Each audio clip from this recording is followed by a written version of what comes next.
lo siguiente. Es una pregunta. ¿Tenía la verdad el pueblo adventista? Y nosotros sabemos que después que Dios separó el pueblo adventista de las iglesias protestantes caídas y luego que nuestros pioneros les dieran una interpretación propia a las visiones que Dios le dio a Elena de White, buscando asociarlas con la Biblia, sin que ella pudiera participar de este estudio, nuestros pioneros, incluyendo a Elena de White, creían que habían llegado a conocer la verdad.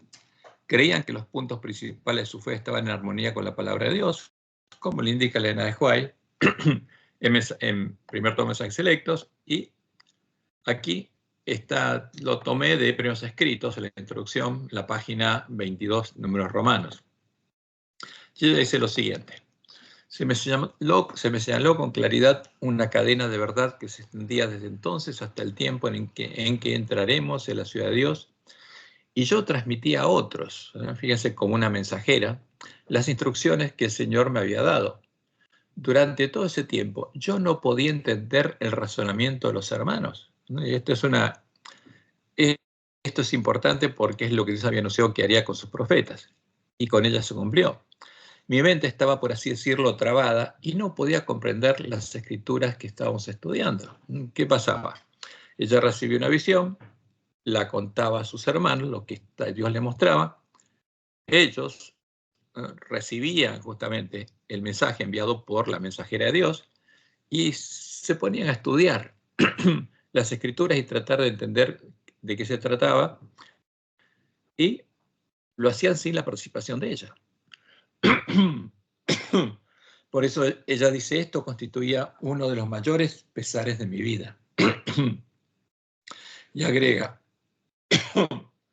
estuve en esa condición hasta que todos los puntos principales de nuestra fe,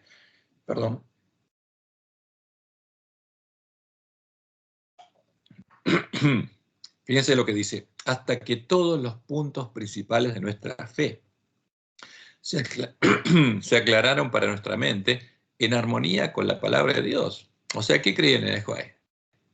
Que los hermanos habían estudiado y habían definido los principales puntos de la fe de los primeros adventistas estaban en armonía con la palabra de Dios, aunque ella no había participado y no podía comprender el estudio que ellos hacían. Pero creía que habían sido guiados a comprender la verdad. Y termina diciendo: los hermanos sabían que cuando yo no estaba en visión no podía comprender estos asuntos y aceptaban las revelaciones dadas como luz que provenía directamente del cielo. Esto es muy interesante para que entendamos cómo se escribieron los primeros escritos, porque ella, su mente quedaba trabada después de tener la visión que se la pasaba a sus hermanos, o sea, le contaba lo que estaba viendo, tampoco recordaba el contenido de las visiones. Y los que las interpretaron y estudiaron y después las publicaron y las redactaron la publicación de esas visiones fueron nuestros hermanos, especialmente Jaime White, porque lo que los hermanos habían escuchado que Elena White les relataba fue publicado después, y fue publicado con una interpretación que no es la correcta, porque como vimos en nuestro estudio, en la introducción a nuestros estudios, Dios le mostró que lo que ellos se habían interpretado, que se refería a hechos que habían ocurrido en el tiempo de la prueba de ellos, entre 1841 y 1844, era la verdad para los últimos días. Pero aparte de eso, de la interpretación errónea de las visiones, ellos creían que conocían la verdad, como dice Elena White, hasta que todos los puntos principales de nuestra fe se aclararon para nuestra mente en armonía con la palabra de Dios. Ahora, posteriormente, Dios le mostró a White que eso no era correcto, que lo que ellos creían, los principales puntos de su fe, estaban contaminados con los errores que les habían transmitido los paganos y los papistas. Estaban contaminados con falsas doctrinas que son parte del vino de Babilonia, y, estudiando nuevamente las Escrituras, debían deshacerse de todos esos errores para recuperar el conocimiento de la verdad que había sido echada por tierra por el hombre pecado. Porque para eso Dios llamó al pueblo adventista. Y veamos dos citas donde está reflejado en primeros escritos lo que Dios le mostró la visión del gran conflicto. Dijo mi ángel acompañante: han quedado nuevamente chasqueados en su expectación Jesús no puede venir todavía a la tierra. ¿Por qué? Porque nadie le había preparado el camino.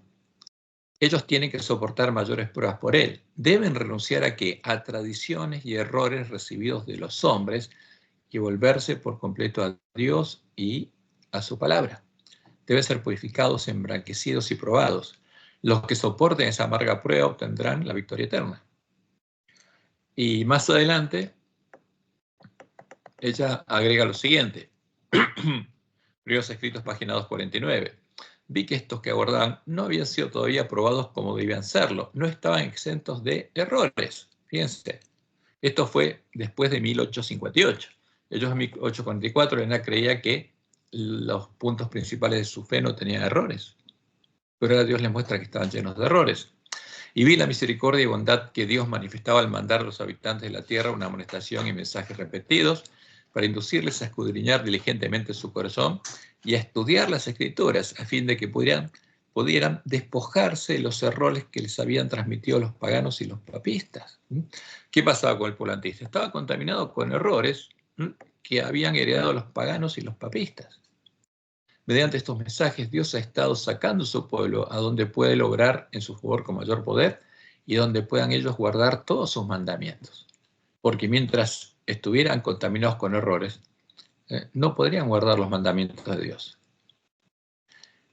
El pueblo antista no conocía la verdad y el primer trabajo que debía hacer para poder llegar a conocer la verdad y recibir la bendición prometida era estudiar diligentemente las Escrituras hasta llegar a conocer la verdad sobre Dios y sobre el Evangelio. Del mismo modo en el que por 40 días Jesús se le enseñó a los discípulos después de resucitar, para que estuvieran preparados para recibir la lluvia temprana. O sea, si no recuperar el conocimiento verdadero, el conocimiento de Dios y del Evangelio que tenía la iglesia primitiva, cuando se sembró en sus corazones la semilla de trigo, la semilla del reino, no podían recibir la lluvia temprana que hace germinar esa semilla. Y por eso ella escribió en 1858, cuando Dios le dio esta visión, un raigamiento de la verdadera piedad entre nosotros es la mayor y más urgente de todas nuestras necesidades. El buscar esto debe ser nuestro primer trabajo. O sea, ahora era consciente que no conocía la verdad. Debe haber un esfuerzo ferviente para obtener la bendición del Señor, no porque Dios no esté dispuesto a otorgarnos su bendición, sino porque no estamos preparados para recibirla. Nuestro Padre Celestial está más dispuesto a dar su Espíritu Santo a los que se lo piden que los padres terrenales a dar buenas dádivas a sus hijos. No había que solo pedirlo, primero había que prepararse, ¿no? O sea, tenía que ser sembrada en los corazones del pueblo antista la verdad, la verdadera semilla de trigo. Además, cuando Dios le dio a Elena White sus primeras visiones, por medio del sueño profético que le dio Guillermo Miller, Dios nos mostró lo que sucedería en medio del pueblo antista hasta que entrara el hombre de la escobilla y nos ayudara a comprender correctamente las palabras de profecía, para que pudiéramos empezar a guardarlas y recuperar el conocimiento de la verdad echada por tierra. Como Dios le mostró a Elena de White en la visión de la pequeña Grey, la manada pequeña, en nuestro tiempo el pueblo antista estaría pereciendo por falta de alimento espiritual, por falta de la verdad presente, y el hombre de la escobilla tendría que hacer varias cosas. Entonces, ¿qué es lo que pasa? La mayoría del pueblo adventista en ese tiempo cree que tenemos la verdad. Ahora, si la palabra profética segura es correcta, y estamos en la condición que estaría la pequeña Grey, o sea, la manada pequeña, el pueblo adventista en este tiempo, entonces, ¿qué tendría que hacer el hombre de escobilla? Cuando clamáramos a él, tendría que barrer todas las joyas y monedas falsas que habrían sido introducidas entre las joyas verdaderas por nuestros pioneros.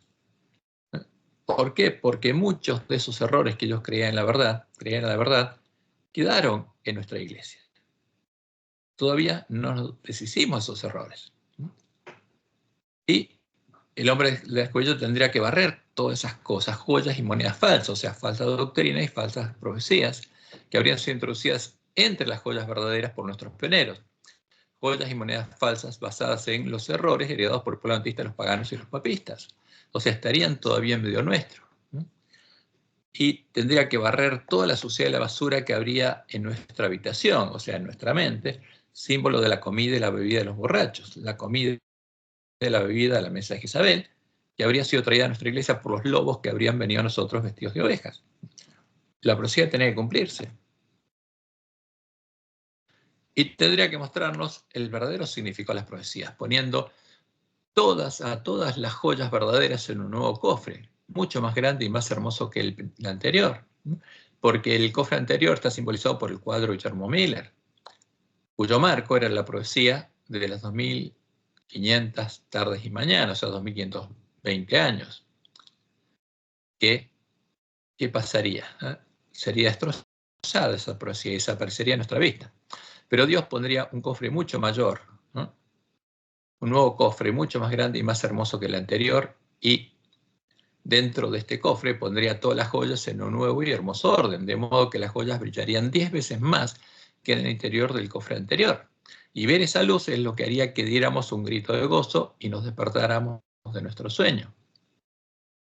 Y finalmente quería Dios enviar a sus mensajeros a darles el verdadero alimento a tiempo a nuestros hermanos, a mostrarles cuál es la verdad presente para el pueblo adventista.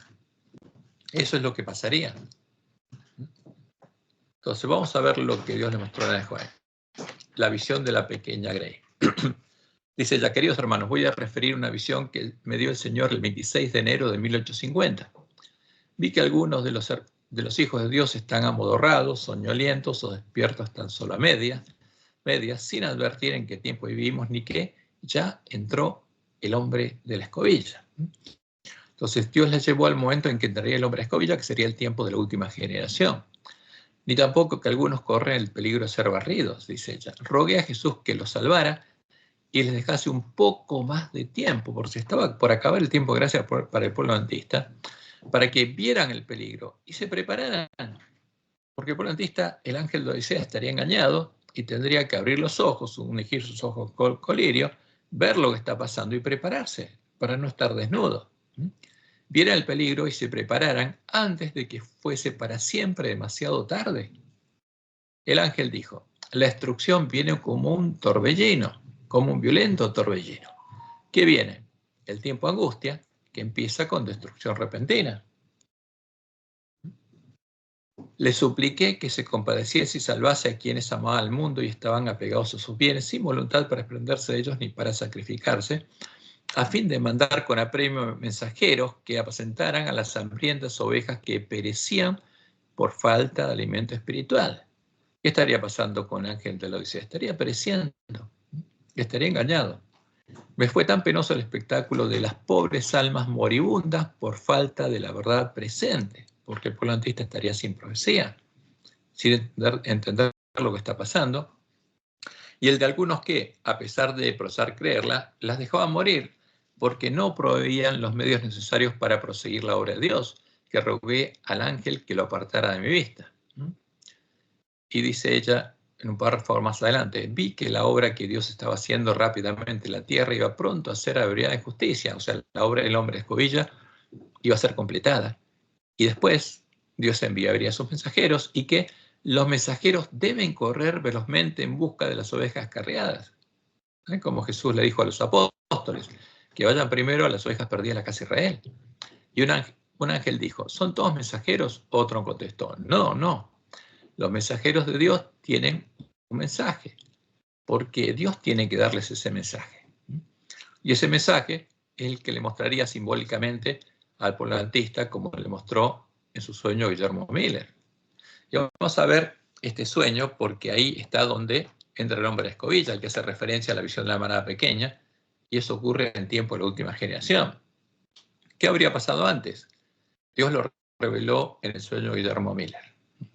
Y vamos a empezar leyendo por la mitad, dice. Bien, entonces, que entre las joyas y las monedas genuinas se había introducido una innumerable cantidad de joyas y monedas falsas.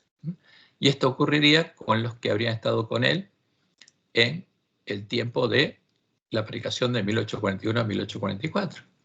Entonces, que los pioneros habrían introducido una innumerable cantidad de joyas y monedas falsas. Y eso pasó.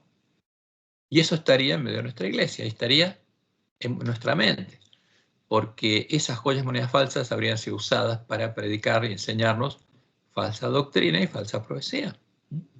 Y dice: Miller, me indignó la conducta vil e ingrata de la gente a la cual dirigí reproches, pero cuanto más los reprendía, tanto más desparramaban joyas y monedas falsas entre las genuinas. Y esto es lo que ocurrió durante la apostasía alfa. Me airé entonces y comencé a valerme de la fuerza física para empujarlos fuera de la habitación. Y también nosotros podemos ver ahí, justamente cuando Dios separó a una parte polantista de Battle Creek, de la Asociación General y de los dirigentes que estaban en apostasía, que se cumple este hecho. Se separa. Pero, mientras echaba a una persona, 3 más entraban. Entonces, ¿qué pasaría? Y Satanás no se quedaría quieto, en vez de a nosotros, 3 más, lobos vestidos de ovejas, que entraban y traían suciedad, o virutas, arena y toda suerte de basuras. ¿De dónde traen esa suciedad? ¿De dónde viene? Porque el objetivo es que nosotros creamos que esa suciedad, virutas, arena y toda suerte de basuras es la verdad. Hasta cubrir cada una de las joyas y las monedas y los diamantes que quedaron todos ocultos de la vista. O sea, ¿qué quedó a nuestra vista? Suciedad y basura. Esa es la riqueza del ángel de la Odisea.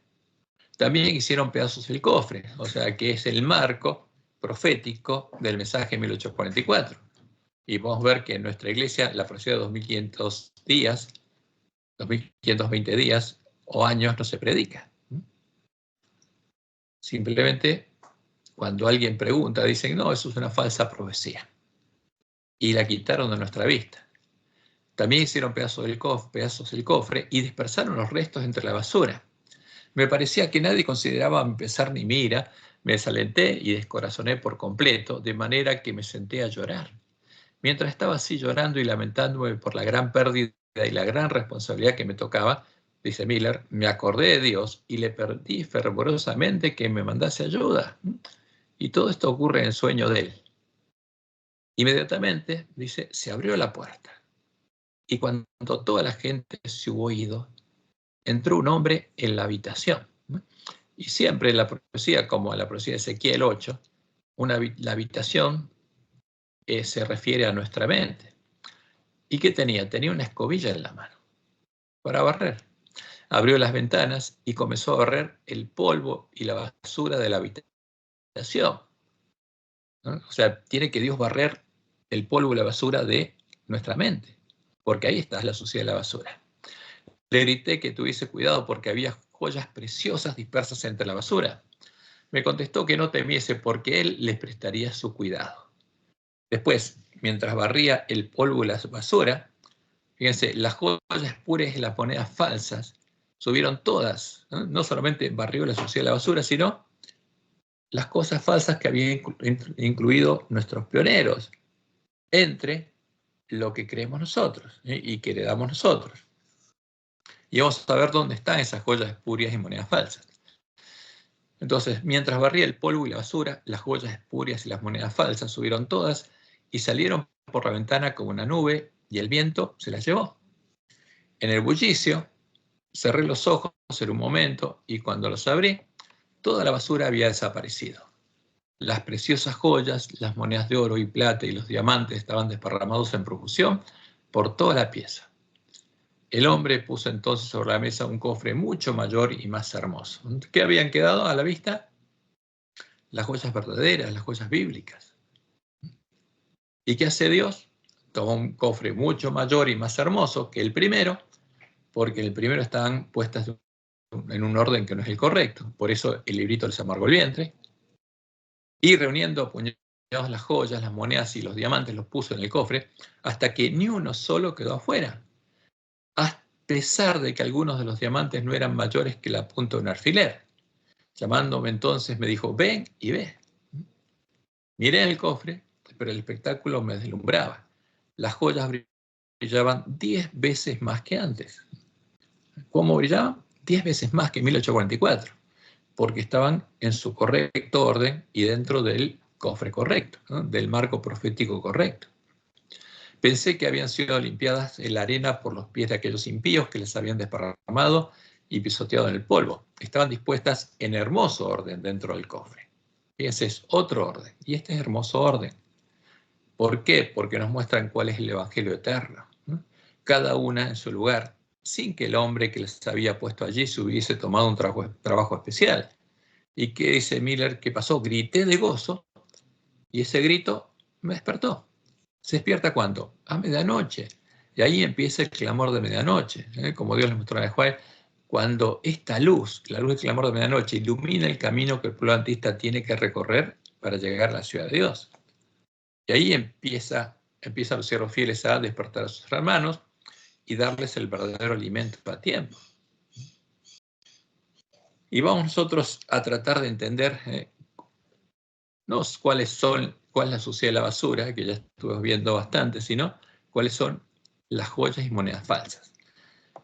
¿Cuál sería la escobilla? Como Dios lo anunció, deberíamos llegar a conocer la verdadera doctrina y la verdadera profecía, y para llegar a conocerlas, Dios nos guiaría a, primero, arreglar nuestras lámparas, sujetando todas las palabras que encontramos en el Nuevo Testamento de los cadáveres de los dos testigos a las palabras del Antiguo Testamento, a la ley y al testimonio de los profetas, por como vimos en la introducción a nuestro estudio, porque las palabras del Nuevo Testamento fueron cambiadas para reflejar las doctrinas de Roma. Pero como Dios no cambia y todas sus revelaciones son eternas, todo lo que se aparta de lo que Dios reveló en el Antiguo Testamento, que eran las escrituras de la iglesia primitiva, es falso, no es verdadero, no es una revelación de él. Por eso, como dice Elena, nuestra consigna debe ser a la ley y al testimonio. Si no dijeren conforme a esto es porque no les ha amanecido. Y tenemos que hacer eso con todas las palabras del Nuevo Testamento. Y para hacerlo tenemos que alimentarnos de toda la palabra que sale de la boca de Dios, y de ese modo recuperaríamos el conocimiento de la verdad. Esta es la regla que también deberíamos usar para poder colocar a los testimonios de la Elena de White en una trama de verdad y poder diferenciar los mensajes de Dios de las joyas y monedas falsas con las que fueron mezclados por nuestros pioneros, por los hermanos que redactaron sus testimonios, empezando por Jaime White. Como Dios le mostró a Elena White, estos errores son usados en nuestra iglesia para dar soporte a falsas doctrinas y a falsas interpretaciones proféticas, como habían empezado a ser usadas en sus días, como si fueran una luz adicional a la palabra de Dios. Y cuando eso pasó, Dios le dio instrucciones muy claras de lo que teníamos que hacer con sus testimonios, y ella lo reflejó como mensajera. Entonces, fíjense lo que dijo ella en ese tiempo, cuando se usaban sus palabras para hacer doctrina. La está usando el doctor Kellogg y los pastores de la Asociación General para dar soporte a la doctrina del doctor Kellogg. ¿Qué dice ella? Poned a la hermana White a un lado. No citéis mis palabras de nuevo en toda vuestra vida hasta que obedezcáis la Biblia. Cuando hagáis de la Biblia vuestro alimento, vuestra comida y vuestra bebida, cuando hagáis de sus principios los elementos de vuestro carácter, sabréis mejor cómo recibir el consejo de Dios. Exalto la preciosa palabra delante de vosotros sois. No repitáis lo que yo he dicho. La hermana White ha dicho así y la hermana White ha dicho así. Descubrid lo que el Señor de Israel ha dicho y entonces haced lo que Él ordene. Y en la próxima cita, en 1901, ella dice, el Señor desea que estudiéis vuestras Biblias.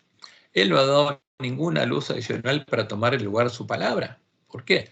Porque nuestros hermanos estaban tomando los testimonios de Juan como si fuera luz adicional, que nos ampliaba la revelación de la Biblia. Y que dice Elena, no, no es así. Y vamos a ver por qué. Él no ha dado ninguna luz adicional para tomar el lugar de la palabra.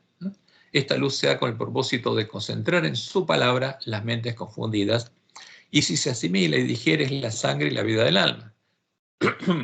Entonces se verán buenas obras cuando la luz brilla en las tinieblas. ¿Cuándo? Cuando estudiemos nuestras Biblias. Únicamente la Biblia para hacer doctrina. Y después, el testimonio para los ministros, hablando de los ministros, le dice claramente, Dios se propuso que los testimonios fueran colocados siempre en una trama de verdad. Los que defiendan el error dirán, el Señor dice, ¿no? Porque antes está diciendo que van a usar sus testimonios por un propósito diferente del que fueron dados, para hacer doctrina. Y los que defienden el error dirán, el Señor dice, cuando el Señor no ha hablado. Testifica una falsedad y no la verdad. Y está diciendo, porque van a tomar parte de mis testimonios diciendo el Señor dice, y él sabía que mucho de lo que nosotros le asignamos, especialmente en este tiempo, más que nada ahora, a sus testimonios, ella no lo había escrito, y vamos a ver, y no era algo que Dios había inspirado. Y ver en la historia el cumplimiento de la profecía de las 7 iglesias es otra de las cosas que tendremos que hacer, ya que eso nos daría oídos para oír el resto de las palabras profecía y nos permitiría ordenar las joyas verdaderas en un cofre mucho más grande y más hermoso, en cuyo interior obtendría un hermoso orden y brillarían 10 veces más que durante la predicación de 1844. Dice ella, el libro Apocalipsis se inicia con una orden a entender la instrucción que contiene, porque el Apocalipsis fue dejado para nosotros, los siervos de Dios encargados de preparar el camino a la segunda venida. Bienaventurado el que lee y los que oyen las palabras de esta profecía, declara Dios, y guardan las cosas en ella escritas, porque el tiempo está cerca. Cuando como pueblo comprendamos lo que significa este libro para nosotros, se verá entre nosotros un gran reavivamiento. ¿Y qué tenemos que hacer para comprenderlo? Debemos ver en la historia el cumplimiento de la profecía, para comprender el progreso de los eventos en el ordenamiento de las naciones para el conflicto final de la gran controversia. Porque como Jesús dice, el que tiene oído, oiga lo que el Espíritu dice a las iglesias. Como estaríamos en la última etapa. La profecía sobre Éfeso se cumplió, Esmirna, Pérgamo, Tiatira, Sardes y Filadelfia, y estamos en la Odisea, y todo lo que Dios anunció en la profecía de las 7 iglesias se cumplió. Y tenemos que ver en la historia. Y cuando viéramos en la historia cómo se cumplió cada una de las profecías de las 7 iglesias, entenderíamos cada uno de sus símbolos. Y nuestros ojos serían abiertos, nadie podría cerrarlos nunca más. Comprenderíamos lo que está pasando y comprenderíamos toda la profecía del Apocalipsis. Y por supuesto, comprenderíamos Daniel, Ezequiel, Jeremías, todas las profecías que tenemos en la Biblia, Zacarías respecto a nuestro tiempo, la profecía de Joel. Entonces, cuando tuviéramos oídos para oír, podríamos poner todas las joyas en este nuevo cofre mucho más grande y más hermoso que el anterior. Y podríamos dar el mensaje que necesita oír el pueblo adventista, como dice la Juárez. Alcen la voz los centinelas ahora y den el mensaje que es verdad presente para este tiempo. ¿A quién? A las ovejas que perecen por falta de alimento espiritual, por falta de la verdad presente. Mostremos a la gente dónde estamos en la historia profética. ¿Cuáles son todos los eventos y fíjense, todos los periodos que tienen que ocurrir, lo que está a futuro y lo que ya pasó? Tenemos que mostrarle a nuestros hermanos cuál es la verdadera profecía, cuál es la verdad presente para el pueblo adventista. Entonces, ahora vamos a entrar a analizar justamente lo que pasó con sus testimonios, porque ahí están muchas de las joyas y monedas falsas, muchos de los errores heredados de los paganos y los papistas que fueron introducidos por nuestros pioneros en los testimonios de ellos. Una de las fuentes de los errores de nuestros pioneros, especialmente de los que venían de la conexión cristiana, como Jaime White, Urias Smith y John Andrews, había sido creer en muchos de los falsos conceptos reflejados en el libro Paradise Lost, El Paraíso Perdido, una novela escrita por John Milton, un escritor inglés, obra que no es otra cosa que una apología a la lucha de Satanás y sus ángeles en búsqueda de la libertad. Entonces, cuando uno lee un poco la historia de John Milton, era un escritor inglés que quedó ciego. Ahora, ¿y qué practicaba? Practicaba las meditaciones ignacianas, las meditaciones que practican los jesuitas, y de noche se pasaba en meditación. Y a la mañana, lo que había justamente recibido en esa meditación y esa comunicación que él creía con Dios, le pedía a sus hijas que lo escribieran. Y de ese modo escribió varios libros, los varios libros que componen Al Paraíso Perdido. Y nuestros hermanos lo habían leído. Y uno no sabe por qué creían que era verdad. Estos errores los mezcló Jaime White, porque fue el primer redactor, justamente, o el redactor jefe de los testimonios de White en el primer tiempo. Los mezcló Jaime White con las escenas de la visión del gran conflicto que Dios le mostró a White, y quedaron reflejados inicialmente en la segunda parte de Primeros Escritos. Luego, esta descripción errónea fue ampliada e incluida en Historias de la Redención. Y lo que nosotros tenemos que hacer es poner todas estas palabras que son usadas en nuestra iglesia para dar soporte a falsas doctrinas, como si fuera una revelación de Dios, a la luz y al testimonio de los profetas. Entonces, este es el paraíso perdido de John Milton. El libro 3, aquí está una descripción del argumento, y acá está la traducción castellano, ahí está la fuente cuando alguien quiera leerlo. Ahí tiene dartmouth.edu, donde ahí tienen los libros, la publicación de John Milton, los libros de John Milton. Y este es una síntesis del tercer libro. ¿Y qué dice este argumento? Dice: Dios sentado en su trono ve a Satanás volando hacia este mundo, entonces recién creado. Le muestra al Hijo que estaba sentado a su mano derecha. Lo muestra al Hijo que estaba sentado a su mano derecha. Predice el éxito de Satanás en pervertir a la humanidad. Limpia su propia justicia y sabiduría de toda imputación, habiendo creado al hombre libre y lo suficientemente capaz como para haber resistido a su tentador. Sin embargo, declara su propósito de gracias a él en lo que respecta a que no cayó de su propia malicia, como lo hizo Satanás, sino por él seducido. Entonces, fíjense, esto es lo que es una síntesis de la novela, porque esto es una novela, no es la palabra de Dios. Es lo que John Milton creó en su imaginación, en la meditación ignaciana, en la meditación evangélica. Entonces, ¿por qué se metió esas meditaciones? Y en su mente creó esta historia y la publicó. Y nuestros hermanos leyeron esto y vamos a ver reflejado parte de esto en los escritos de la Ellen White, lo que nosotros llamamos los escritos de la Ellen White, pero son los escritos principalmente, esto lo escribió Jaime White. El Hijo de Dios alaba a su Padre por la manifestación de su propósito gracioso hacia el hombre, pero Dios nuevamente declara que la gracia no puede extenderse hacia el hombre sin la satisfacción de la justicia divina. El hombre ha ofendido la majestad de Dios al aspirar a la divinidad, y por lo tanto, escribe Milton, como toda su progenie destinada a la muerte, debe morir, a menos que alguien pueda ser encontrado digno para responder por su ofensa y someterse a su castigo. El Hijo de Dios se ofrece libremente un rescate para el hombre. El Padre lo acepta, ordena su encarnación. Entonces, esta es la novela de John Milton. Y si lo comparamos con la Biblia, es muy claro que esto es falso. Ahora, pero lo que acabamos de ver en las palabras de John Milton es una recopilación sintética de las falsas doctrinas de Roma. Primero, la existencia de un Dios Hijo. Y eso creían nuestros pioneros. Hablaban de una deidad de dos y no sabían de dónde venía eso. La imposibilidad de Dios de ofrecer gracia a los pecadores antes que se satisfecha su justicia. O sea, un Dios que no podía ofrecer gracia. Como dice, como lo vimos nosotros, que lo refleja el libro de la Trinidad de la Iglesia Adventista. Que la justicia de Dios es el castigo, etc. Todas estas son doctrinas de Roma que son totalmente contrarias a la palabra de Dios, como saber. Y estos errores son parte de lo que creían nuestros hermanos que era la verdad, y especialmente Jaime White, que incluso publicó en la Review and Herald una imagen en la que se reflejaban los hechos descritos en la novela de John Milton, con el título de From Paradise Lost to Paradise Restored. O sea, desde el paraíso perdido al paraíso restaurado, como podemos ver en el siguiente artículo de la revista Ministry, el Ministerio Adventista.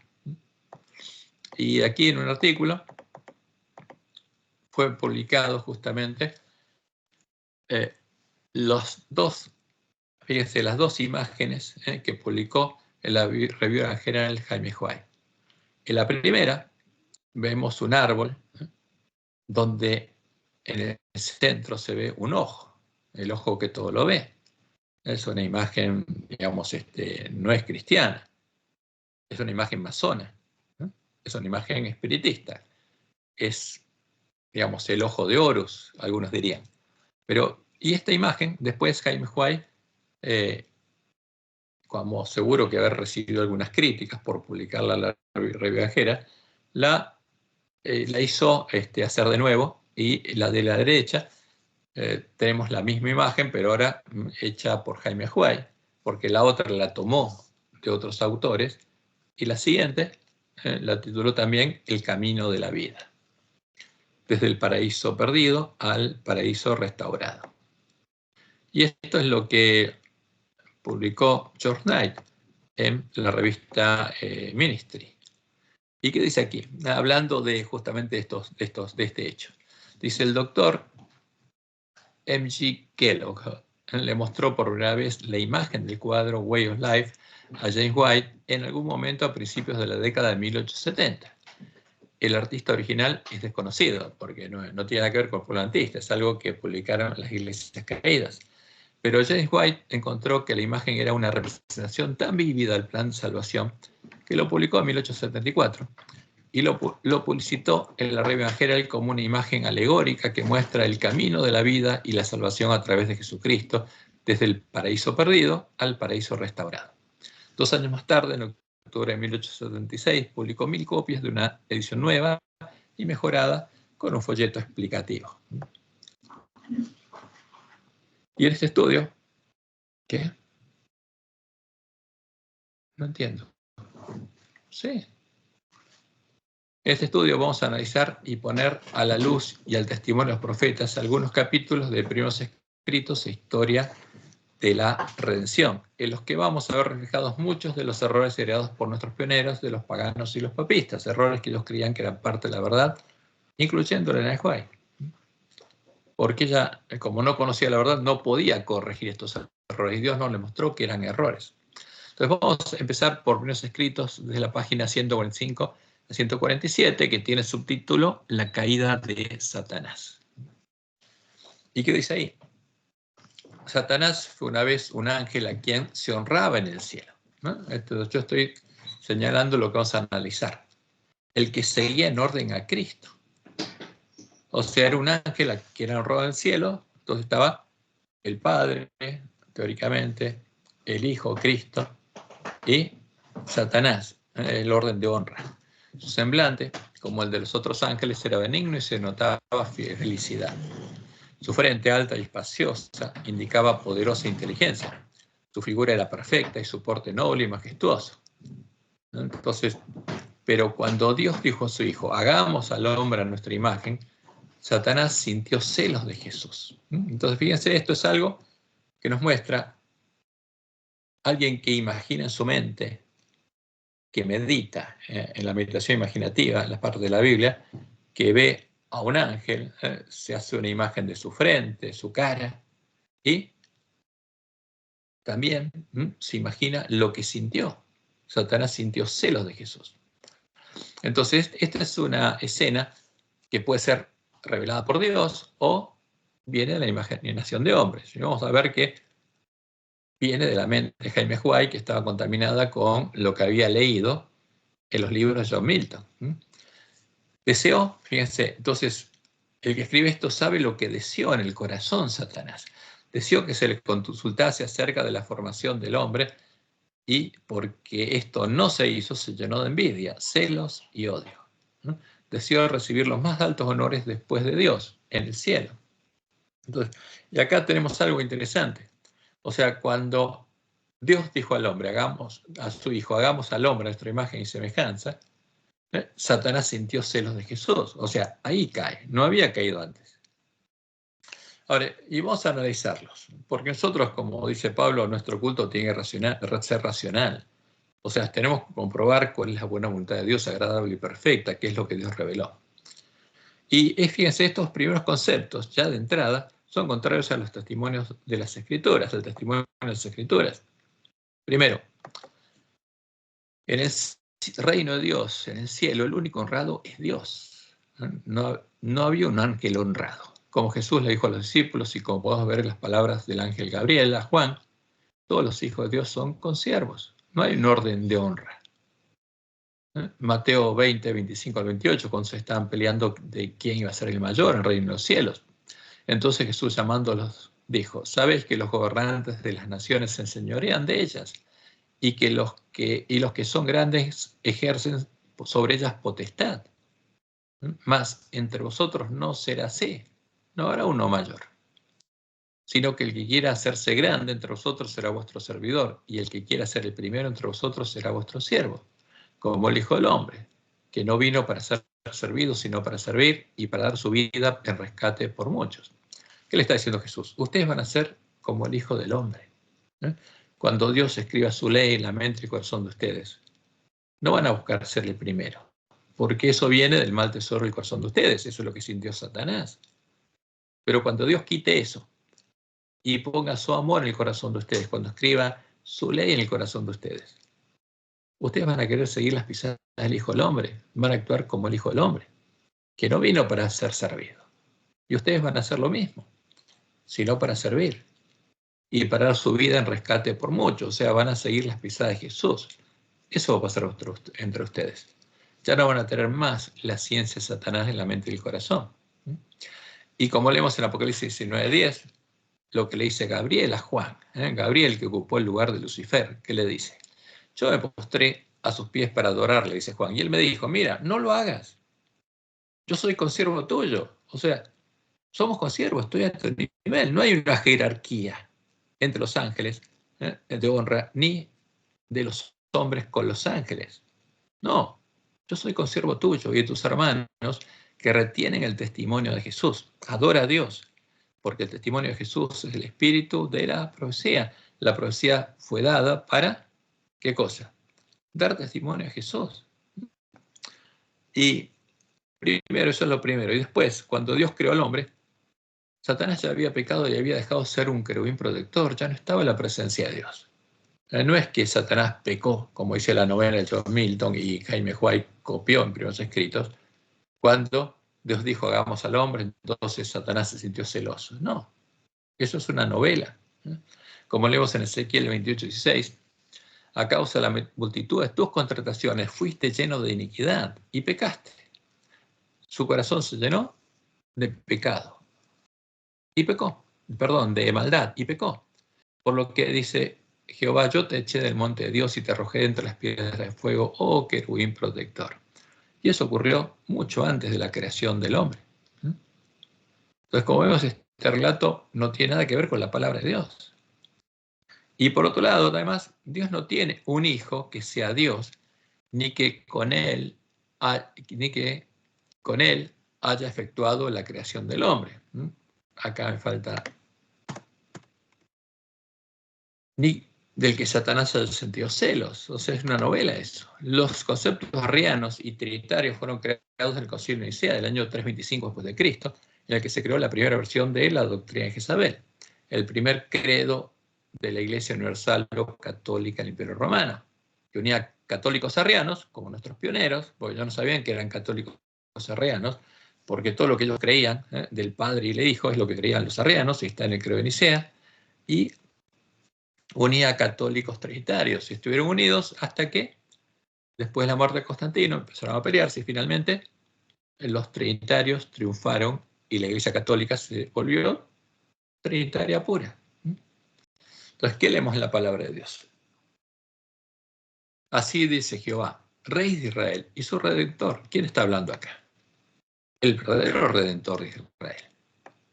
Jehová de los ejércitos. Yo soy el primero y yo soy el posterior y fuera de mí no hay Dios. Entonces habla con una persona singular. Yo soy el primero y soy el posterior y fuera de mí no hay Dios. Como Jesús repite en Apocalipsis, yo soy el alfa y el omega. ¿Y quien proclamará lo venidero, lo declarará y lo pondrá en orden delante de mí, como hago yo desde que establecí el pueblo antiguo? Anuncien lo que viene y lo que está por venir. No temáis ni os amedrentéis. No te lo hice oír desde la antigüedad y te lo dije. Luego vosotros sois mis testigos. ¿Y qué dice Jehová? No hay Dios sino yo, una persona singular. No hay fuerte, no conozco ninguno. Entonces, ¿qué pasa? ¿Con Jehová había otra persona fuera de Dios? No. ¿Antes de la creación? No. Y si no, tenemos que decir que Dios miente. Y tenemos que elegir. ¿A quién le creemos? ¿A Jehová? ¿A un claro y categórico así dice Jehová? ¿O a una novela que escribió John Milton y Jaime Juez reflejó en primeros escritos? La palabra de Dios es clara. Jehová dice, no hay Dios sino yo, no hay fuerte, no conozco ninguno. ¿Puede ser verdad lo que contradice la palabra de Dios, a un claro y categórico así dice Jehová? No, no puede ser verdad. ¿Conoce Jehová a otra persona que sea Dios y fuerte como él, que sea su padre, ¿no? O sea su hijo? Porque si hay otra persona y un Dios engendró a otro, entonces Jehová tiene que ser o hijo de otro Dios o el padre de otro Dios. Y Dios es claro, no, él no conoce a ninguna. Entonces, ¿qué quiere decir esto? Que la novela John Milton es simplemente una novela y que la doctrina de Jezabel también, de lo que creían los arrianos católicos, los trinitarios católicos, no es la verdad. Como dice Isaías 8:20, a la ley y al testimonio. Si no dijeren conforme a esto es porque no les ha amanecido. Y así sigue la novela que está en Primeros Escritos. Hasta entonces todo el cielo había estado en orden, armonía y perfecta sumisión al gobierno de Dios. Fíjense, hasta que Dios le dice a su hijo, teóricamente, hagamos al hombre. Todo está en armonía, o sea, recién ahí pecó Satanás. Y no tiene sentido esto, o sea, no es bíblico. Rebelarse contra su orden y voluntad era el mayor pecado. Todo el cielo parecía estar en conmoción. Los ángeles fueron reunidos en compañías, teniendo cada división a su cabeza un ángel superior que la comandaba. De vuelta, esto es imaginación de hombres. No tiene nada que ver con la revelación de Dios en su palabra. Satanás, deseoso de exaltarse, o sea, fíjense, el que escribe esto conoce lo que deseaba Satanás, no queriendo someterse a la autoridad de Jesús, sembraba insinuaciones contra el gobierno de Dios. Algunos de los ángeles simpatizaban con Satanás en su rebelión y otros contendían esforzadamente por el honor y la sabiduría de Dios al dar autoridad a su Hijo. O sea, ¿qué pasó? Hasta ese momento había paz, hasta que Dios le da autoridad a su Hijo, una autoridad que antes no tenía. Hubo contienda entre los ángeles, Satanás y los que simpatizaban con él luchaban por reformar el gobierno de Dios. Querían escudriñar su insondable sabiduría y averiguar cuál era su propósito al ensalzar a Jesús y dotarle de tan ilimitado poder y comando.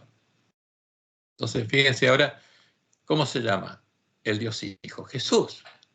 Pero fíjense, el nombre Jesús, ¿cuándo le fue puesto al Mesías? Cuando nació acá en la tierra.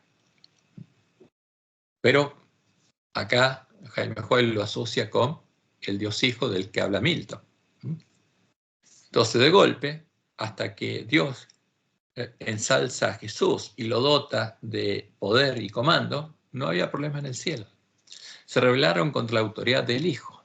Toda la hueste celestial fue convocada para que compareciese ante el Padre a fin de que se decidiese cada caso.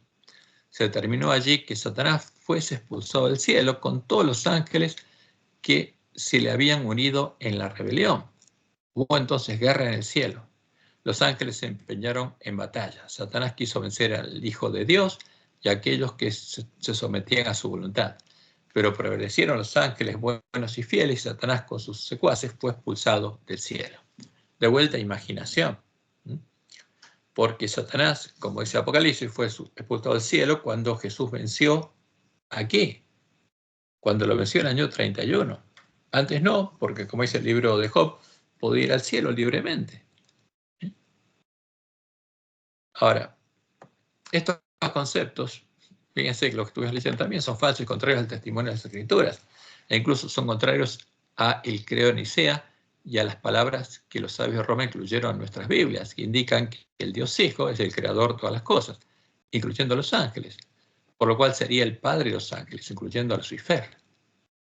Y supuestamente no tenía autoridad, como dice la novela John Milton, y refleja Jaime Joy aquí. ¿Cómo entonces hubo un tiempo en el que el Dios Hijo no había sido ensalzado ni había tenido autoridad? No tiene ningún sentido racional. ¿No? Es irracional. Ahora, y sigamos leyendo lo que aparece aquí. Después que Satanás y los que cayeron con él fueron echados del cielo, ¿no? Pero Satanás fue echado del cielo en el año 31. ¿No? Él por su cuenta arrastró a los ángeles con él y los trajo a la tierra, no porque fuera echado. Después que Satanás y los que cayeron con él fueron echados del cielo, y él se dio cuenta de que había perdido para siempre toda la pureza y gloria de aquel lugar, se arrepintió y quiso ser reintegrado allí. Entonces, ¿dónde en la Biblia aparece esto? Claramente Dios nos dice que este es el misterio de iniquidad y que nosotros tenemos que limitarnos a creer a lo que Él reveló. y las cosas secretas no tenemos que meternos. Y esto no aparece en la Biblia, es la imaginación de un hombre, que Satanás se arrepintió y quiso ser reintegrado allí. Estaba dispuesto a ocupar su propio lugar o cualquier puesto que se le asignase, pero no, el cielo no debía ser puesto en peligro, ¿no? Todo el cielo podría contaminarse si se le recibiera de vuelta, pues el pecado había comenzado con él y la semilla de la rebelión estaba en su fuero íntimo. Tanto él como sus secuaces lloraron, ¿no?, e imploraron que se los volviese a recibir, en el favor de Dios. Lloraron, se arrepintieron. Pero ¿qué pasó? Pero su pecado, su odio, su envidia y sus celos habían sido tan grandes que Dios no podía borrarlos. Ese pecado había de subsistir para recibir su castigo final. Ahora, una persona que se arrepiente, un Dios sin misericordia, si el arrepentimiento es genuino, ¿qué hace? ¿Lo perdona? Pero este Dios no tiene misericordia. Y por supuesto esto no es bíblico, es la invención de una mente humana. Y sigue así, cuando Satanás se dio plena cuenta de que no había posibilidad de que regresase al favor de Dios, su malicia y su odio comenzaron a manifestarse. Consultó a sus ángeles y trazó un plan para seguir obrando contra el gobierno de Dios. Cuando Adán y Eva fueron puestos en el hermoso huerto, Satanás estaba haciendo planes para destruirlos. De ningún modo podía verse privada de su felicidad esa pareja dichosa si obedecía a Dios. Satanás no podía ejercer su poder contra ella a menos que primero desobedeciesen a Dios y perdiesen su derecho al favor divino. Había de idear algún plan para inducirles a desobedecer a fin de que incurriesen en la desaprobación de Dios y fuesen puestos bajo la influencia más directa de Satanás y sus ángeles. Se decidió que Satanás asumiría otra forma y manifestaría interés en el hombre. Tenía que hacerle insinuaciones contra la veracidad de Dios y crear dudas acerca de si Dios quería decir precisamente lo que decía. Luego, excitar la curiosidad de la pareja e inducirla a tratar de inmiscuirse en los planes insondables de Dios, es decir, cometer el mismo pecado del cual Satanás se había hecho culpable, y razonar acerca de la causa de sus restricciones con respecto al árbol del conocimiento. Ahora, fíjense lo que está diciendo el que escribe esto. Meterse en lo que Dios no había revelado. Y eso es lo que está haciendo él. Como podemos ver fácilmente, las palabras del Antiguo Testamento, esta es una novela, surgida de la imaginación de un hombre que no tiene ningún sustento bíblico. No es algo revelado por Dios en su palabra, no es una así dice Jehová. Es toda imaginación de hombres. Y ahora vamos al momento de la caída del hombre. ¿Y qué dice aquí? Los santos ángeles visitaban a menudo el huerto y daban instrucciones a Adán y Eva. ¿Está eso en la Biblia? No. Acerca de sus ocupaciones y también las instrucciones acerca de la rebelión y la caída de Satanás. Los ángeles los pusieron en guardia con respecto a Satanás y les aconsejaron que no se separasen el uno del otro en sus ocupaciones, porque podía encontrarse con el enemigo caído. Los ángeles les recomendaron también que siguiesen estrictamente las indicaciones que Dios les había dado, pues únicamente en la obediencia perfecta podían tener seguridad.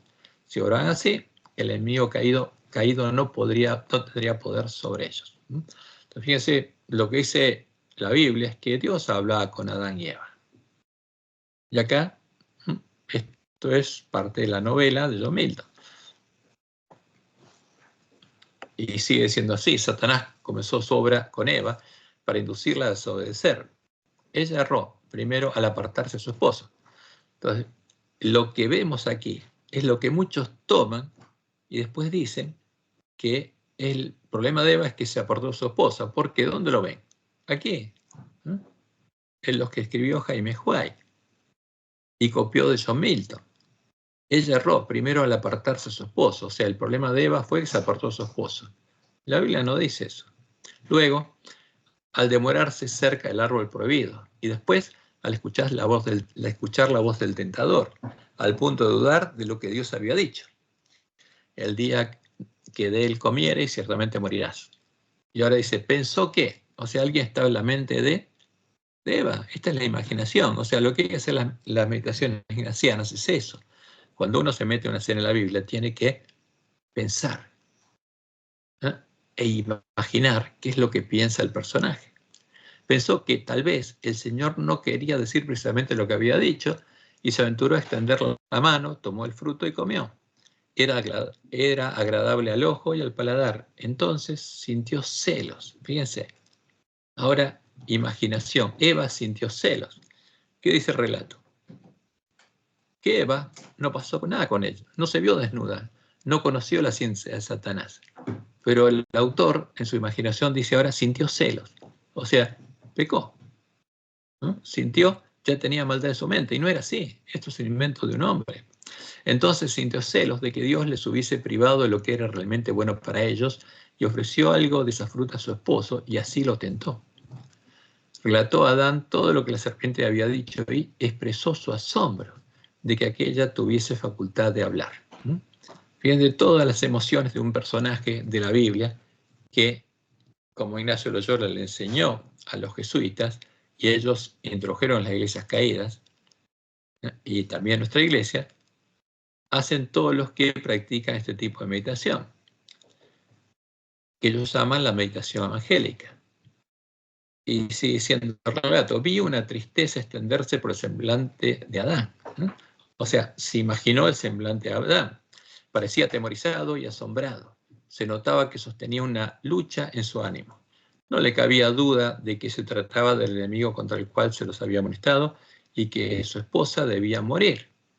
Iban a quedar separados. Su amor por Eva era fuerte y, dominado por un desaliento absoluto, resolvió compartir la suerte de ella. Recibió el fruto y lo comió rápidamente. Entonces Satanás se regocijó. Entonces está viendo también el rostro de Satanás. Se había revelado en el cielo y había ganado simpatizantes que lo amaban y le seguían su rebelión. Había caído y hecho caer a otros consigo y ahora había tentado a la mujer para que desconfiase de Dios, pusiese en duda su sabiduría y procurase penetrar sus planes omniscientes. Y eso no es lo que pasó con Eva. Satanás sabía que la mujer no caería sola. Adán, por su amor hacia Eva, desobedeció la orden de Dios y cayó con ella. Y sigue así la novela.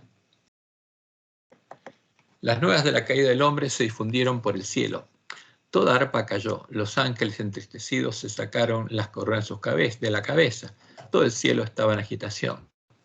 Se celebró una consulta para decidir qué debía hacerse con la pareja culpable. Los ángeles temían que extendieran la mano y comieran del árbol de la vida y llegasen a ser pecadores inmortales.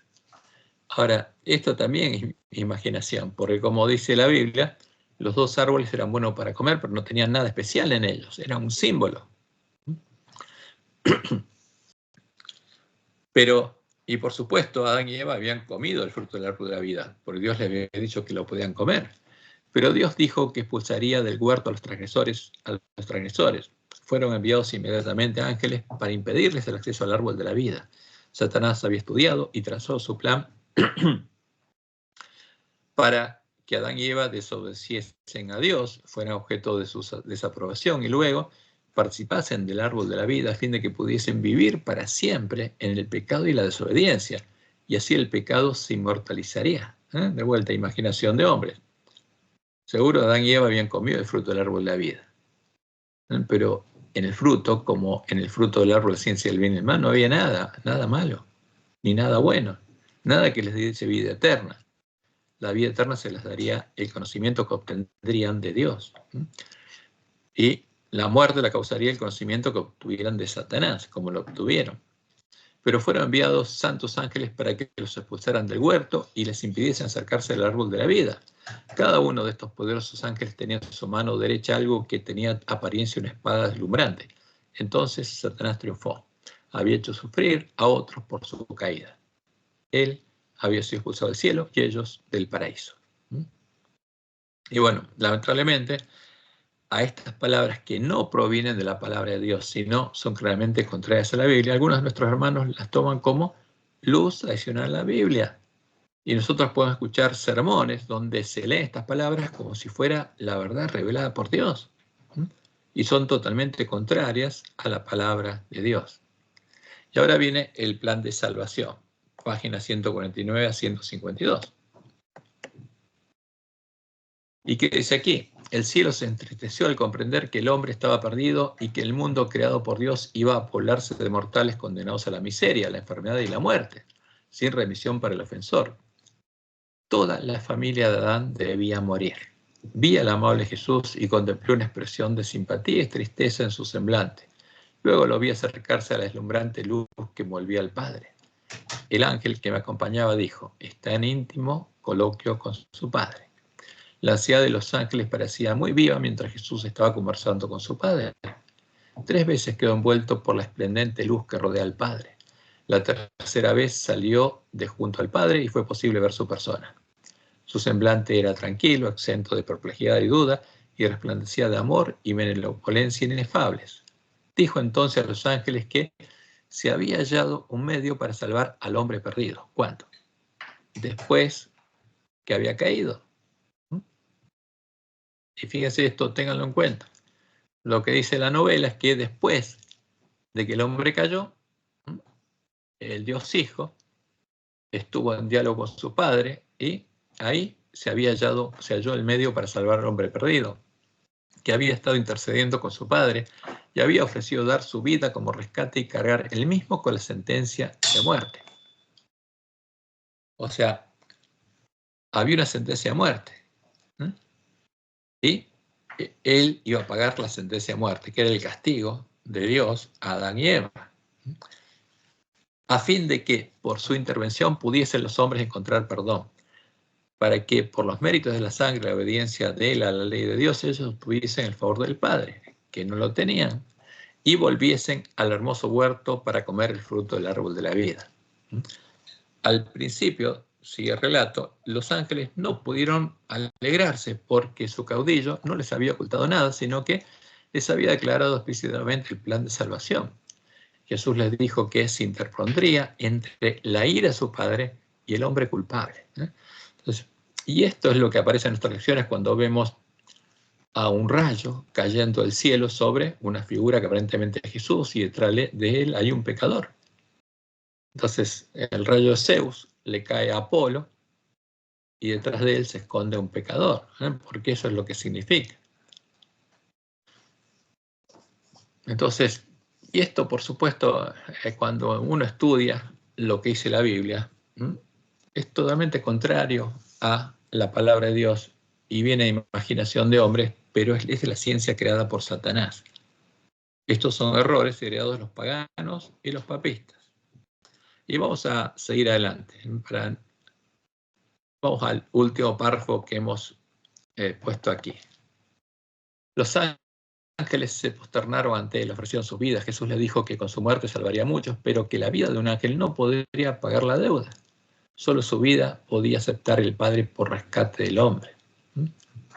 También les dijo que ellos tendrían una parte que cumplir, estar con él y fortalecerle en varias ocasiones, que tomaría la naturaleza caída del hombre y su fortaleza no equivaldría siquiera a la de ellos, que presenciarían su humillación y sus acerbos sufrimientos, y que cuando vieran sus padecimientos y el odio de los hombres hacia él, se estremecerían con profundísimas emociones, y que por lo mucho que le amaban, iban a querer rescatarlo y librarlo de sus verdugos, pero que de ningún modo debería intervenir entonces para evitar nada de lo que presenciase, que se empeñaría una parte en su resurrección, que el plan de salvación estaba ya trazado y que su Padre lo había aprobado. Entonces, ¿cuándo fue trazado?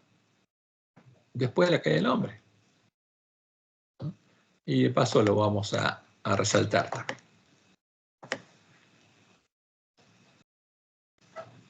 Y su Padre lo había aprobado. Entonces, vamos a ver lo que dice la Biblia. En estos pasajes nos encontramos con nuevos y claros errores doctrinales. Primero, el plan de redención no fue acordado entre el Padre y el Hijo después de la caída de Adán y Eva, estaba preparado desde antes de la fundación del mundo, como dice la palabra de Dios. Vamos a leer Efesios 1, del 3 al 5. Bendito sea el Dios y Padre de nuestro Señor Jesucristo. ¿Por qué dice el Dios de Jesús? Porque cuando la Biblia habla de Jesucristo, está hablando de Jesucristo hombre, del Mesías, no de un Dios. de Jesucristo, hombre, del Mesías. Y vamos a ver quién es Jesucristo, hombre. Bendito sea el Dios y Padre de nuestro Señor Jesucristo, que nos bendijo con toda bendición espiritual en los lugares celestiales en Cristo, según nos escogió en Él antes de la fundación del mundo. Después de la caída, no. Como dice Pedro en 1 Pedro 1, 18 al 21, sabiendo que fuisteis rescatados de vuestra vana manera de vivir, la cual recibiste de vuestros padres, no con cosas incorruptibles como oro o plata, sino con la sangre preciosa de Cristo, como de un cordero sin mancha y sin contaminación, ya destinado desde antes de la fundación del mundo. Entonces, ¿qué dice la Biblia? El plan de redención estaba creado desde antes de la creación del mundo, no después de la caída. Porque vemos que lo que está escrito en prescrito es una novela, simplemente, que no tiene nada que ver con la palabra de Dios. Pero manifestado en los postreros tiempos por amor de vosotros y mediante el cual creéis en Dios, quien le resucitó de los muertos y le ha dado gloria, para que vuestra fe y esperanza sean en Dios. El que tiene la fe de Jesús, su fe y su esperanza está puesta ¿en quién? En Dios, como Jesús. Y primer punto, que es muy claro. Segundo, el Dios Hijo, el Dios que no existía y al que Jehová no conocía, porque él dice no conoce a ninguno, no se temondría entre la ira de su Padre y el hombre culpable. No sufría el castigo del Padre. Eso es parte del vino de la Gran Babilonia. La profecía anunciaba que, por amor a nosotros, Dios mismo, nuestro Dios y Padre, Jehová, se haría hombre para salvar a sus hijos, para redimirlos de la esclavitud en el reino del pecado y la muerte, el reino del príncipe de este mundo, simbolizado por el atrio del santuario. Por medio de Isaías, Jehová, nuestro Dios y Padre, el único Dios fuerte, el Padre eterno, le dijo a su pueblo y nos dice a nosotros que Él estaba anunciando, que Él nos redimiría, que Él nos salvaría y que Él nos haría oír sus palabras, porque no hay otra persona que sea Dios aparte de Él. Isaías 43, 10 al 12. Vosotros sois mis testigos, dice Jehová, y mi siervo que yo escogí, para que me conozcáis y creáis y entendáis que yo mismo soy una persona singular, yo, primera persona singular, yo soy. Antes de mí no fue formado Dios ni lo será después de mí. Yo Jehová, una persona singular, y fuera de mí no hay quien salve. Yo anuncié. Jehová estaba hablando por medio de Isaías y salvé. Él nos salvó e hice oír. Él nos haría oír sus palabras. Y no hubo entre vosotros Dios ajeno. Vosotros pues sois mis testigos, dice Jehová, que yo soy Dios. Y en Isaías 44, 6 al 8 está lo que leímos recién, anteriormente. Así dice Jehová, Rey de Israel y su Redentor. Porque Jehová es el Rey de Israel y es el Redentor de Israel. Yo soy el primero, yo soy el postrero, y fuera de mí no hay Dios. No hay Dios sino yo, una persona singular. No hay fuerte, no conozco ninguno. Entonces, ¿dónde está el Dios Hijo? No existía. Son cosas heredadas en los paganos y los papistas, son cosas creadas en el concilio de Nicea por los arrianos y trinitarios. Como dice Isaías 9:6, porque el Mesías es ¿quién? Porque un niño nos es nacido, hijo nos es dado, y el principado sobre su hombro, y se llamará su nombre, admirable, consejero, Dios fuerte. Pero ¿qué sea Jehová? No hay Dios sino yo, no hay fuerte, no conozco ninguno. ¿Cuántas personas había que fuera Dios fuerte? Solo Jehová, nuestro Dios y Padre. Por eso el Mesías es el Padre eterno, es Jehová. Él sería el príncipe de paz. Este es el verdadero Mesías. El otro es un ídolo. Es un ídolo creado con cosas sacrificadas a los ídolos. Porque la imagen que pusieron en el credo de Nicea es la imagen de Zeus y de su hijo Apolo, como Jesús lo dice en el Apocalipsis. Y esa es la imagen del ángel del abismo. Y en Juan 8, 23 y 24 Jesús dice lo siguiente, y les dijo, vosotros sois de abajo, yo soy de arriba. Vosotros sois de este mundo, yo no soy de este mundo. Por eso os dije que moriréis vuestros pecados, porque si no creyereis que yo soy, ¿quién? Jehová.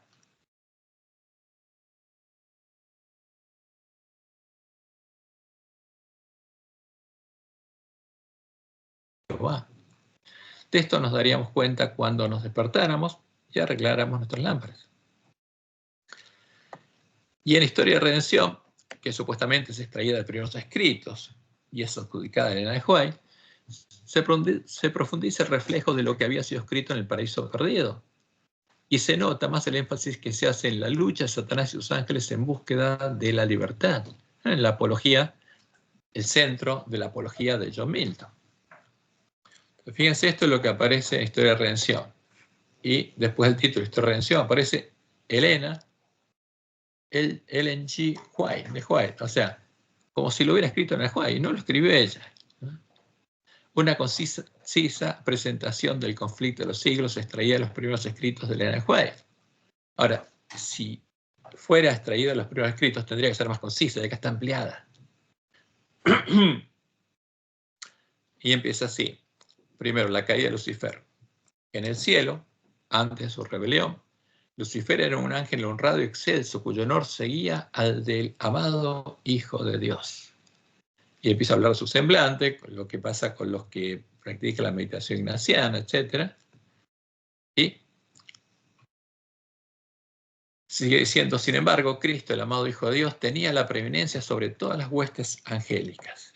Era uno con el Padre antes que los ángeles fueran creados. Lucifer tuvo envidia de él y gradualmente asumió la autoridad que le correspondía solo a Cristo.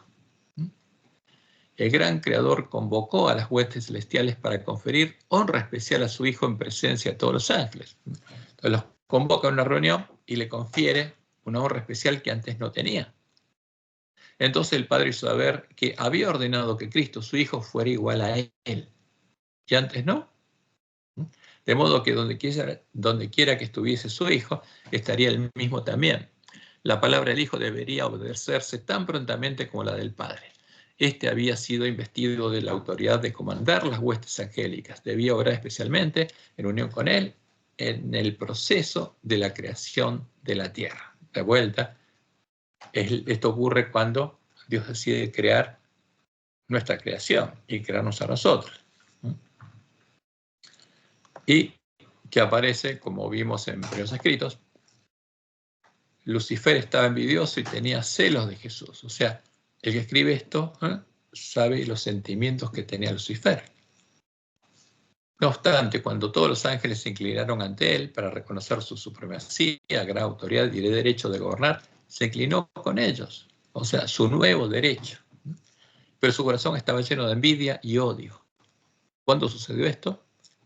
Cuando Dios supuestamente encumbró a Cristo. Cristo formaba parte del consejo especial de Dios para considerar sus planes, mientras Lucifer los desconocía. No comprendía ni se le permitía conocer los propósitos de Dios. En cambio, Cristo era reconocido como soberano del cielo, con poder y autoridad iguales a los del Dios. Lucifer creyó que él era favorito en el cielo entre los ángeles. Entonces, fíjense, queda entender esto, que Cristo era otro ángel. Y Dios eligió a Cristo y le dio favoritismo sobre Lucifer, otro ángel. Había sido sumamente exaltado, pero eso no despertó en él ni gratitud ni alabanza a su Creador. Aspiraba a llegar a las alturas de Dios mismo. Se glorificaba en su propia exaltación. Sabía que los ángeles lo honraban. Y termina diciendo, ¿por qué habría que honrar a Cristo más que a él? Ahora, y como lo vimos antes, esto es contrario incluso a las doctrinas de Roma. Porque si Cristo es el creador de todo y de los ángeles, esto jamás hubiera pasado por la mente de Lucifer. Pero todas estas son novelas. Entonces, ¿qué sigue más adelante? Salió de la presencia del Padre contento y lleno de envidia contra Jesucristo. Congregó a las huestes angélicas, disimulando sus verdaderos propósitos, y les presentó su tema, que era el mismo. Como quien ha sido agraviado, se refirió a la preferencia que Dios había manifestado hacia Jesucristo, postergándolo a él. Les dijo que de allí en adelante toda la dulce libertad de que habían disfrutado los ángeles llegaría a su fin. ¿Qué pasaría? Ya no eran más libres. Entonces, ¿qué iban a luchar? Por la libertad. Eso es lo que escribió, es la apología de John Milton. Y fíjense, voy a leer algunos párrafos. No soportaría más esa invasión de sus derechos y los de ellos. O sea que Dios le estaba quitando derechos. Que nunca más se inclinaría ante Cristo, que tomaría para sí la honra que debiera habérsele conferido y sería el caudillo de todos los que estuvieran dispuestos a seguirlo y a obedecer su voz. Ahora, Fíjense que cuando Dios dice que algo es un misterio y que no nos metamos más ahí, es para protegernos. Pero estas mentes, y la mente que escribió esto en primeros escritos, no respetó ese límite que Dios puso. No se limitó a las cosas secretas. Hubo discusión entre los ángeles, Lucifer y sus seguidores luchaban para reformar el gobierno de Dios. Estaban descontentos y se sentían infelices porque no podían indagar en su inmensurable sabiduría ni averiguar sus propósitos al exaltar a su hijo y dotarlo de poder y mandos ilimitados, que antes no tenían supuestamente. Los ángeles leales trataron de reconciliarlos, dice, y le dijeron a Lucifer que no tenía entonces menos honras que la que había tenido antes que el padre proclamara el honor que había conferido a su hijo. O sea, fíjense, hubo aumento y antes dice no tenía ese honor, después sí, y esto no tiene sentido alguno, ni siquiera está alineado con las doctrinas de Roma. Argumentaron que el hecho de que Cristo recibiera honores especiales de parte del Padre en presencia de los ángeles no disminuía la honra que Lucifer había recibido hasta entonces. Lucifer no quiso escucharlo, se apartó entonces de los ángeles leales acusándolos de servilismo. Estos se asombraron al ver que Lucifer tenía éxito en sus esfuerzos por incitar a la rebelión. Les prometió un nuevo gobierno, mejor que el que tenía entonces, en el que todo sería libertad, lucha por la libertad. Entonces, ¿qué vemos acá? Lucifer es un reflejo de lo que los hombres ven en los hombres, la lucha por el poder. Entonces Lucifer sería el político que en su campaña promete libertad, toda libertad. Y bueno, sigue así todo esto. Y fíjense, voy a leer los que resalté. Tenían que reafirmar su libertad, era la lucha por la libertad.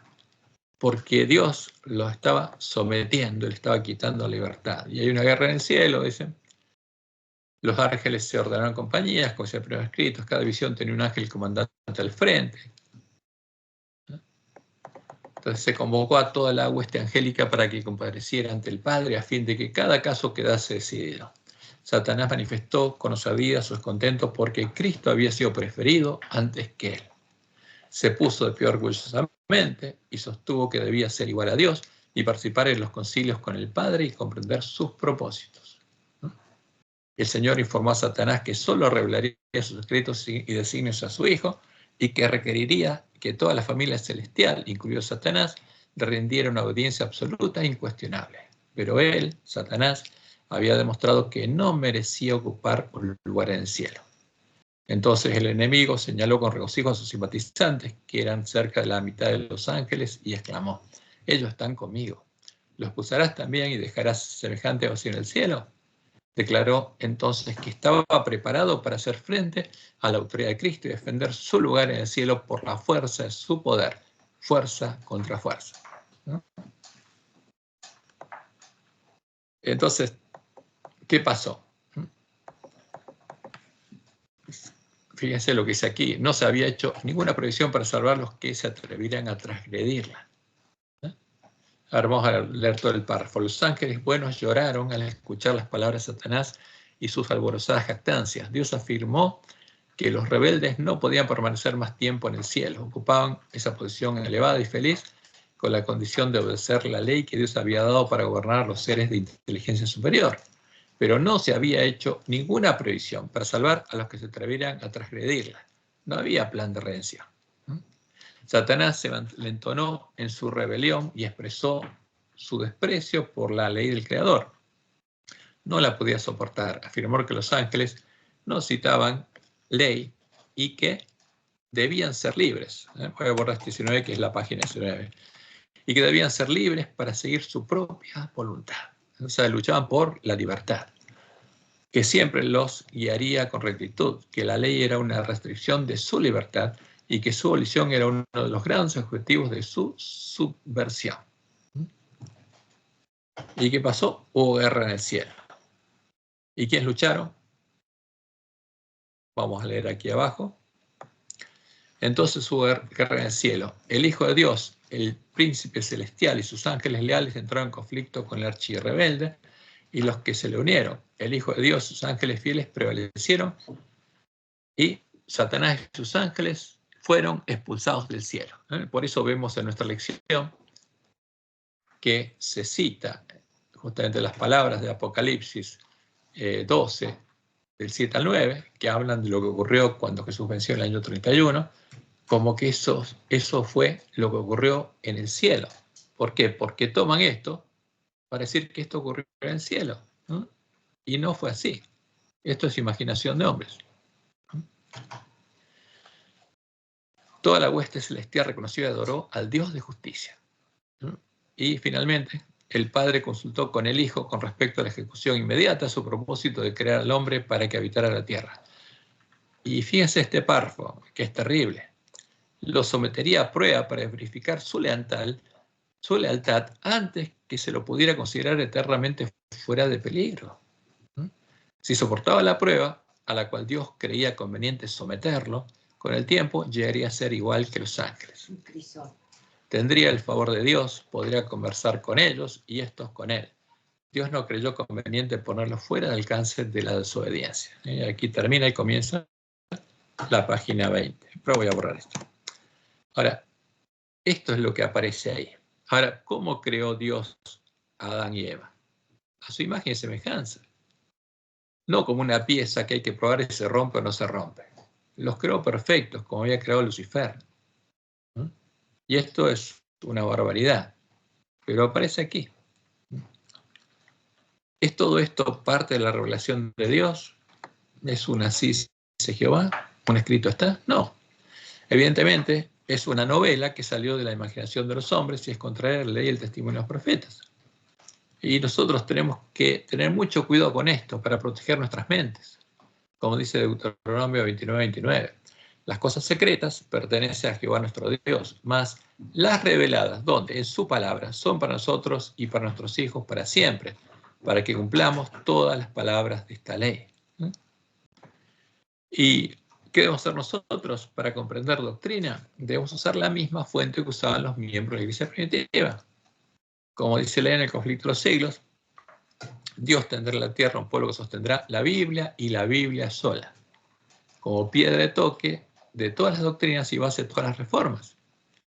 Incluye esto los testimonios de la White, que fueron escritos por varios autores y que mezclaron los errores heredados de los paganos y los papistas con las visiones que Dios les dio. No.